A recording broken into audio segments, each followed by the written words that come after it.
Hello everybody, welcome to the MaffmanJones movie channel. I'm your host, John Maffio. Before I say anything else off the top, I just want to say that my top 10 movies of 2019 will be releasing very soon after this video. I finally saw the one movie I was looking to see before I actually compiled my list, and I'm not going to give anything away, but look forward to that very soon. But today, we're talking about the first big release of 2020, and it's the new Grudge movie called The Grudge.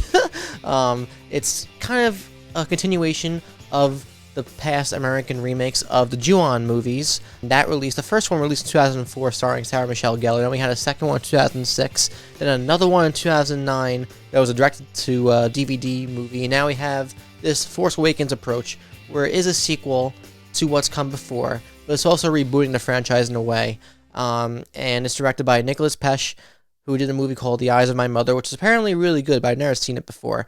And they kept talking about how this is going to be a new take on the Grudge story, and it's going to be gory, and it's going to do these new things. It's going to be a fresh spin on this idea of this ghost story, this classic ghost story that people have come to really like. I gotta be honest, I got nightmares for years when I first saw the first movie in 2004, the American remake movie, because I was 10 years old, and we were supposed to see SpongeBob the movie, but my parents were like, you know what, it's sold out, so let's go see The Grudge. It's the obvious answer. But I think that 2004 movie does do some really fun things as a horror movie, and it's memorable, it is. So I was looking forward to this because the trailer convinced me that it could be this cool, new, fresh take on something that we're familiar with. And I'm here to tell you, it's not. This movie lacks any kind of imagination or creativity. It's straight out of the studio can.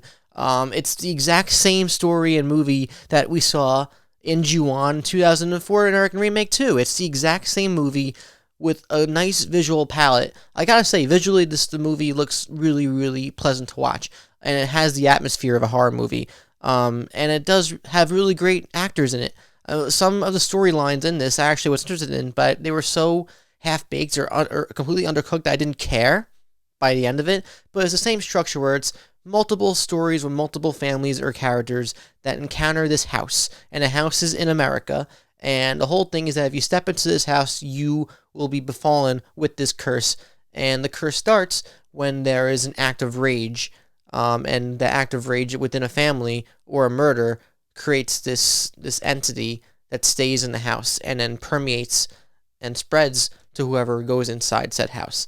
So we have multiple people who have encounters with these spooky ghosts, and you go into a Grudge movie, I think, at least, for a couple reasons. You go into it for the deaths, because you want to see how this ghost is going to take some of our victims, and for the spooks, because for what it's worth, in my opinion, the original Ju-on movies and the original two American remakes of The Grudge did do a good job of really bringing some awesome spooks. But oddly enough, this movie does absolutely nothing. It puts no effort into creating any kind of genuine spooky moments. It's all the same shit you've seen before, and a lot of the scares just kind of happen. It's all the same jump scare where the music stops and a character slowly goes into an environment, and he or she are slowly looking at something or about to interact with something, and it's quiet, and it's quiet, and it's quiet, and then boom! That's all this movie is. The ending of this movie, the final shot of this movie, I really like the idea of it. It's basically me grasping at straws to find something that's unique and different about this movie. Like, oh, that's an interesting way to end this.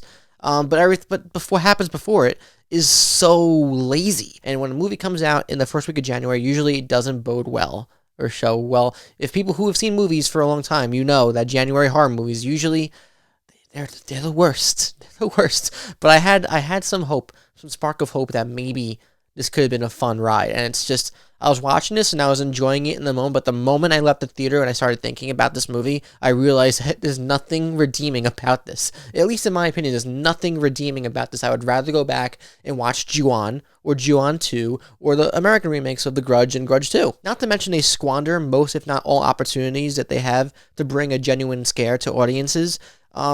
Whenever the ghost appears in front or behind characters or whatever, it's always like doing like this and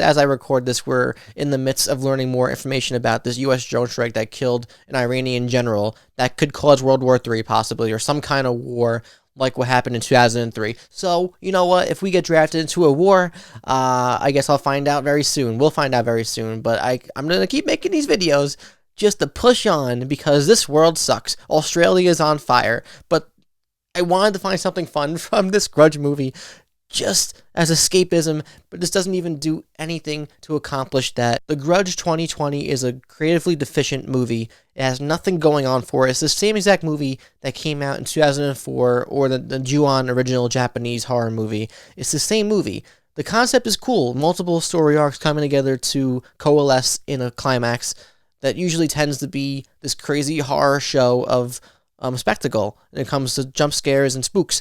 But this movie doesn't have spooks. Doesn't have interesting deaths when it comes to the victims.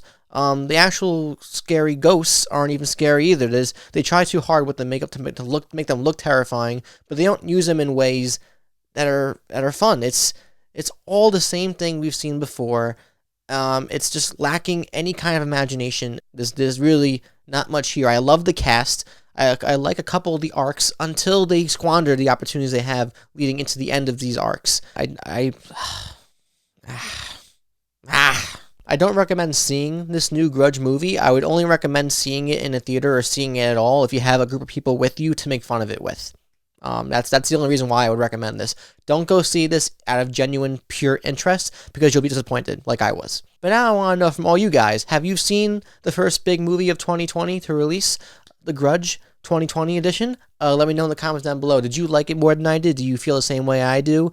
And what's a Japanese horror movie or maybe a horror movie that you would like to see have a new fresh take on it that hasn't been seen in a while? Of course, if you enjoyed watching my face for the last few minutes talking about movies, you can like this video because that helps a lot apparently. You can also subscribe if you haven't already so you don't miss videos from me again. And also, you can also ring that bell so that when I do make a video, you'll be notified about it every time. All the time. But thank you for taking time out of your day to watch this video. I truly appreciate it. Again, top 10 movies of 2019 coming out very soon. And I'll see you guys later. Hope you had a happy new year. Judging by the way things are going in our world, it doesn't seem like 2020 is the best year right now. We're going to push on, put a smile on our faces, do what we can to survive. Because that's what we do. We smile and push on. I'll see you guys next time.